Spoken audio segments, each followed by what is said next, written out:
If you talk to 10 backyard farmers about where to start, 9 of them will tell you the same thing. Get chickens. And honestly, they're not wrong. Chickens are productive, they're familiar, and there's a mountain of information out there to help you succeed with them. But here's what almost no one mentions. Chickens aren't always the best fit. They're just the most popular fit. Let's start with the one that surprises people the most. Number 1, quail. Most people assume that if you want eggs, you need chickens. And if you want eggs fast, you just need to buy older pullets and hope they start laying soon. But quail? Quail are laying eggs at 6 weeks old. That's not a typo. 6 weeks from hatch to your first egg. Compare that to chickens, which take 5 to 6 months, and you start to see why quail makes sense for people who don't want to wait half a year to see results. Here's the other part that matters. Quail don't need much space. You can raise a small flock in a rabbit hutch, a repurposed bookshelf, or a custom cage that fits on a balcony. We're talking about a square foot per bird if you're doing it right. That means a family of 4 can get a steady supply of eggs from a setup that takes up less room than a filing cabinet. And because quail are quiet, much quieter than roosters, and often quieter than hens, they fly under the radar in places where chickens would get you a visit from code enforcement. No crowing at dawn, no neighborhood complaints, just small, efficient birds doing their job. Now, quail eggs are smaller than chicken eggs. You'll need about 4 or 5 quail eggs to equal 2 chicken eggs in volume. But you're also getting those eggs in a fraction of the time, with a fraction of the feed, and on a fraction of the land. For someone working with a tiny backyard or rental property or strict local rules, that trade-off makes perfect sense. The production itself is predictable. A single quail will give you roughly 5 to 6 eggs per week once she's mature. If you keep 10 hens, you're looking at around 4 dozen eggs a week. That's more than most small families can use, which means you can start sharing with neighbors, bartering, or even selling if your local laws allow it. And here's something most people don't think about. Quail are incredibly disease-resistant compared to chickens. They don't tend to attract the same pests, they're not as vulnerable to respiratory issues, and if you lose one bird, you're not losing a significant part of your flock's output. The risk is distributed, the system is more stable. What this adds up to is a faster, quieter, smaller entry point into egg production. You're not waiting months to see if your setup works. You're not gambling on whether your hens will actually lay. You're getting feedback, real, edible feedback within weeks. And that changes how confident you feel as a beginner. Number 2, rabbits. If your goal is meat, chickens can get you there, but the timeline is long, the feed conversion isn't great, and processing a chicken is more involved than most beginners expect. Rabbits, on the other hand, are one of the most efficient meat animals you can raise on a small property. A single doe can produce upwards of 50 pounds of dressed meat per year. That's with minimal space, minimal noise, and feed costs that stay manageable even when grain prices climb. Rabbits reach market weight in about 8 to 12 weeks. That's 2 to 3 months from birth to freezer. Chickens meant for meat, Cornish cross, for example, take about 8 weeks as well, but they require significantly more feed per pound of gain. Rabbits convert feed at a ratio that's closer to what you'd see in commercial operations, but you're doing it in a backyard hutch with no special equipment. You don't need acreage. You don't even need a yard. Rabbits do well in stacked hutch systems, which means you can raise a breeding trio in the same footprint you'd use for a medium-sized chicken coop. 3 rabbits, 2 does, and a buck can keep a small family in meat year-round if you manage the breeding schedule with intention. The other advantage that often gets overlooked, rabbit manure. It's one of the only animal manures you can apply directly to a garden without composting first. It won't burn plants, it doesn't need to age. You collect it, you spread it, and your soil improves. For someone trying to close the loop between animals and garden production, that's a meaningful benefit. Rabbits are also quiet. There's no crowing, no loud clucking, no early morning noise that wakes up the neighbors. They're calm animals. They don't require daily range time. You feed them, you water them, you check for health issues, and you move on. The labor is predictable and contained. Now, processing rabbits does require a learning curve. It's not complicated, but it's hands-on, and it's something you'll need to get comfortable with if you're serious about meat production. That said, the process is faster and simpler than processing poultry. There are no feathers to scald and pluck, the carcass is clean, the work is straightforward. What rabbits give you is control. You're not dependent on hatchery availability or seasonal breeding windows. You're not hoping your chickens don't go broody at the wrong time. You decide when to breed, you manage the timeline, and you harvest on your schedule. For someone who values predictability and self-reliance, that's worth a lot more than convenience. Number 3, bees. When people think about livestock, they think about animals that need daily feeding, daily water, daily attention.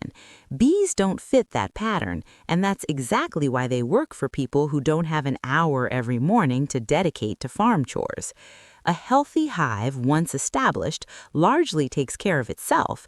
You're not feeding bees every day, you're not cleaning out bedding, you're not hauling water. You check on them every couple of weeks during the active season, you make sure they have enough space, and you intervene when something looks off. The rest of the time, they're working.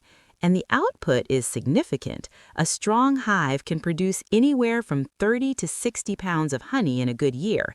Some hives, in ideal conditions, produce even more. That's honey for your family, honey to give away, honey to sell at farmers markets or through local food groups. At current retail prices, even a modest harvest can bring in several $100s per hive. But honey isn't the only return. Bees pollinate your garden. They pollinate your fruit trees. They improve yields on crops that depend on insect activity. If you're growing squash, cucumbers, melons, or berries, having bees on your property means better harvests without any additional effort on your part. The work happens passively, in the background, while you're focused on other things. Bees also scale in a way most animals don't. You can start with one hive and see how it goes. If it works, you add another. If that works, you add 2 more. There's no need to commit to a large operation up front. You're not building infrastructure for 20 animals when you've never managed one. You're starting small, learning the rhythm, and expanding only when it makes sense. The initial investment is real. A hive setup, bees, boxes, frames, protective gear will run you a few $100s, but after that, your ongoing costs are low. Bees forage. They don't need purchased feed unless you're in a scenario where natural forage has collapsed, which is rare in most suburban and rural areas. Your main expenses are equipment maintenance and occasional treatments if disease pressure shows up. There's also something to be said for the fact that bees don't require slaughter.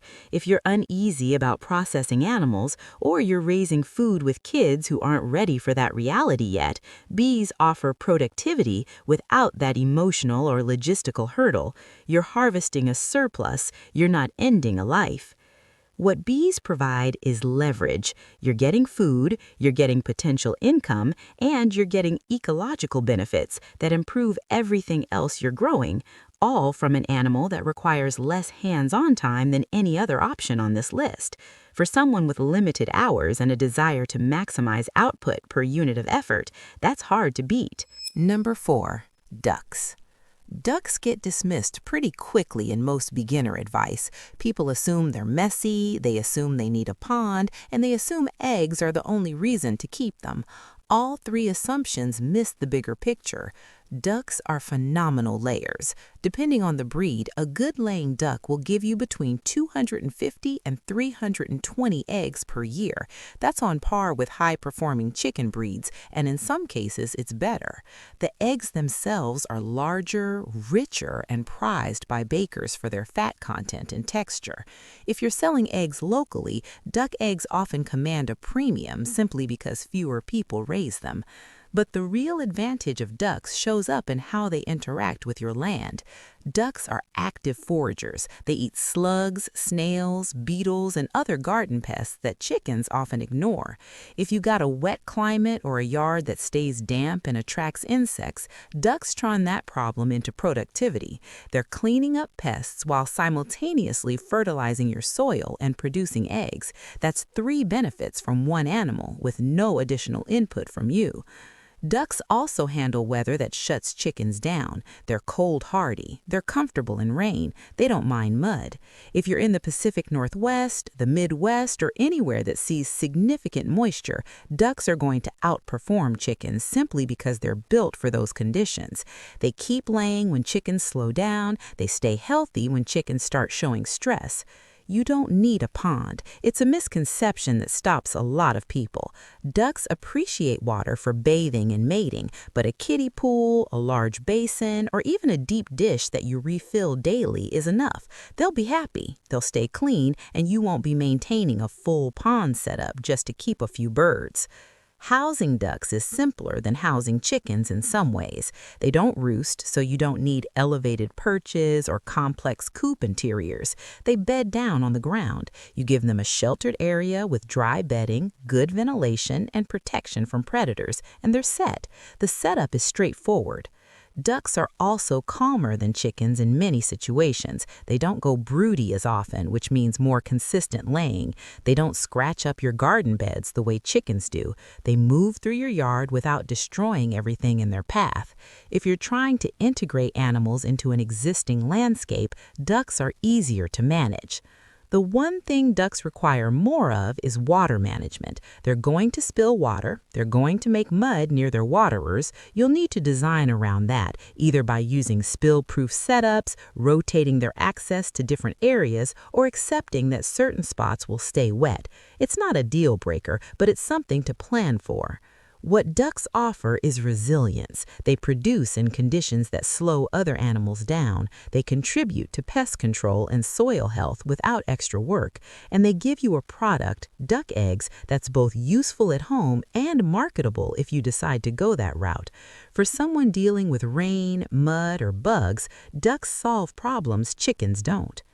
Number 5, goats. Goats have a reputation. People think they're escape artists, they think they're loud, and they think you need a lot of land to make them work. Some of that is true, but it misses what goats actually do well and what they provide that almost no other small-scale animal can match. A dairy goat produces milk, not just a little. A good milker will give you a half-gallon to nearly a gallon per day during peak lactation. That's milk for drinking, milk for yogurt, milk for cheese, milk for soap if you go that direction. Over a 10-month lactation, you're looking at well over 200 gallons from a single animal. For a family trying to reduce grocery costs or gain control over their dairy supply, that's transformative. And you don't need 50 acres. 2 goats, because goats are herd animals and shouldn't be kept alone, can thrive on a quarter acre if you manage rotational grazing or supplement with browse and hay. They're browsers, not grazers, which means they prefer weeds, shrubs, and overgrown areas to pristine pasture. If you've got blackberries taking over a fence line or brush you've been meaning to clear, goats will do that work for you while producing milk. You're getting land management and food production from the same animal. Goats are also incredibly efficient feed converters when it comes to milk. Pound for pound, they produce more milk per unit of feed than cows. They're easier to handle, they don't require the same level of infrastructure. A simple 3-sided shelter, good fencing, and a clean water source is enough. You're not building a barn, you're not investing in heavy equipment. There's also flexibility in what you do with goat's milk. If you're lactose intolerant or sensitive to cow's milk, goat's milk is often easier to digest due to differences in protein structure and fat globule size. It opens up dairy consumption for people who've had to avoid it. And if your family doesn't drink that much milk, you can make products that store longer, hard cheeses, frozen yogurt, shelf-stable soaps, and either use them yourself or sell them locally. Now, goats do require daily milking once they're in production. That's a commitment. You can't skip it. You can't take a weekend off without arranging for someone to cover. If you're not prepared for that level of routine, goats might not be the right choice. But if you are ready for it, the rhythm becomes part of your day. It's predictable, it's calming, and the output makes it worthwhile. Goats are also social and intelligent, which means they respond to handling and training better than most livestock. They learn routines. They recognize you. They come when called. For families with kids or people who want animals that feel more interactive, goats offer that connection without being high-maintenance pets. Fencing is the real challenge. Goats test boundaries. They're curious, they're nimble, and if there's a weak spot in your fence, they'll find it. You need good perimeter control, woven wire, electric, or a combination. This isn't optional. But once your fencing is solid, the rest of goat management is straightforward. What goats provide is abundance: milk, land clearing, manure, potential incomes from selling kids or dairy products, and the experience of managing an animal that gives back more than it takes. For someone with a bit of land and a willingness to commit to a daily routine, goats offer a level of productivity that's hard to match with smaller animals. So here's the part that matters more than which animal you choose. Picking the right animal for your situation is important, but what's even more important is committing to one animal for a full year before you add anything else. Because the goal here isn't to collect livestock, it's to build a system that actually works. And systems don't come from reading articles or watching videos. They come from repetition, from watching how an animal behaves in winter versus summer, from learning what health problems look like before they become emergencies, from figuring out how much feed you actually go through, how much time things really take, and what parts of the process you enjoy versus the parts that feel like a chore. When you try to raise chickens and rabbits and bees and goats all in your first year, you don't become experienced, you become overwhelmed. You're troubleshooting 5 different species, managing 5 different feeding schedules, and trying to learn 5 different sets of skills all at once. That's not a recipe for confidence, it's a recipe for burnout. But when you spend a full year with quail or ducks or whatever fits your situation best, something shifts. You stop second-guessing every decision, you start recognizing patterns, you develop instincts. And by the time that year is up, you're not a beginner anymore. You're someone who knows what they're doing. You're someone who can troubleshoot, adapt, and expand with intention instead of anxiety. That's the difference between dabbling and actually farming. And it's the difference between feeling stressed every time something goes wrong and feeling capable enough to handle it. So if you're just getting started, or if you've been thinking about adding animals but you're not sure where to begin, don't overcomplicate it. Pick one, learn it deeply, master the basics, and then when you're ready, add the next thing. Because real food security doesn't come from doing everything at once, it comes from doing one thing well and building from there. If you found this helpful, I'd love to hear which animal makes the most sense for your situation. Drop a comment and let me know. Are you leaning toward quail for speed, rabbits for meat, bees for the hands-off productivity, ducks for resilience, or goats for that milk supply? There's no wrong answer. It's about fit. And if you want more practical, no-hype farming advice like this, go ahead and subscribe. We post new videos every week, and the goal is always the same: help you make better decisions with less stress and more confidence.